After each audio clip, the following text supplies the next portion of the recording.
Hi guys, today I'm gonna show you what I'm up to with my new project. So just to show you, it's better to actually make a video. So here you go.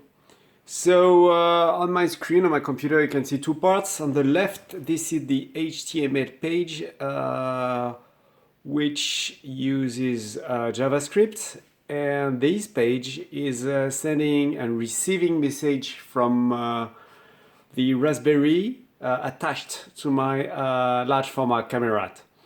So I control the camera through my terminal with a Python 3 program, and the two of them talk through Mosquito. So it's Mosquito messages through JSON. So they talk nicely. So I'm gonna show you what it can do. But first, I would like to show you the table. So right there, you can get the focal length of the lens. So it's 150 millimeters. The depth I use is usually the 22. And circle of confusion is for a rollback film 6x12, about 0.07. So if I start the program, you should see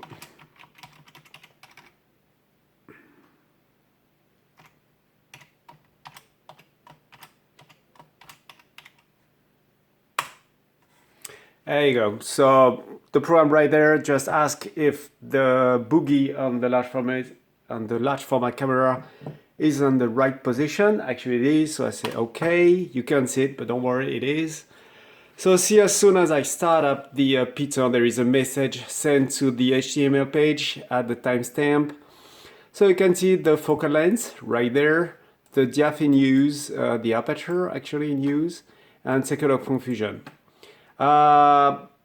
Here you can see this is where I implement the new distance for the subject.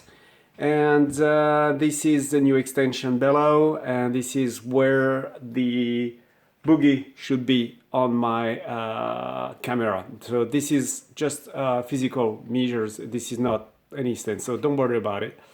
Underneath you got the depth of field. So in order to see what's going on for the depth of field, when I ask for a distance of subject, it calculates the depth of field. So pretty useful. And here it's a space where you got all the code. So we are in startup mode. All right. So if I update the HTML page, you see all the data sent back from the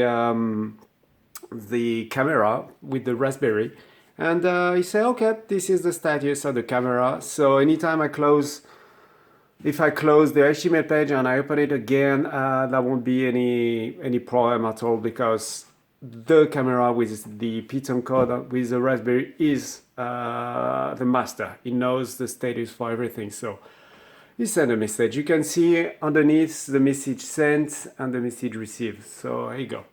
Last but not least, on the top left, you can see I can change aperture. So if I put 11, you see it changes, and the depth of field changes as well. There you go, 45, 45.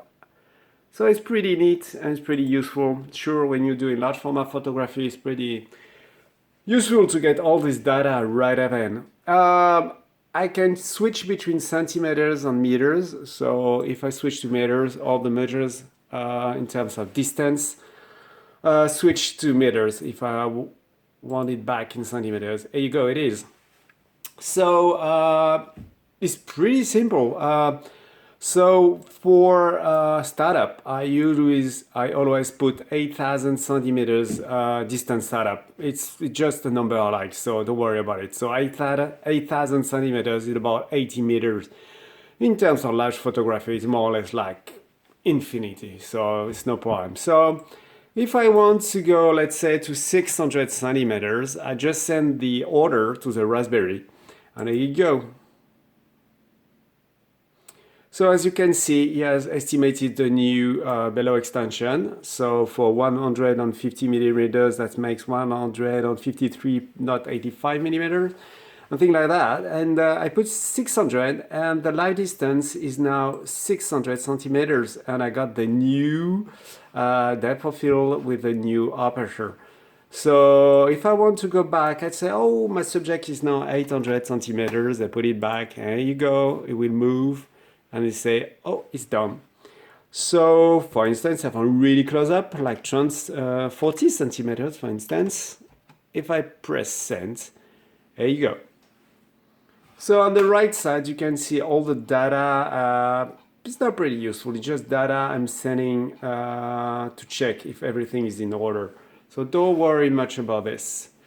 So there you go, the camera is moving, the boogie is moving. I will show you another video, and you get the new... it's moving. It takes a while. The step motors is moving really slow. So here you go.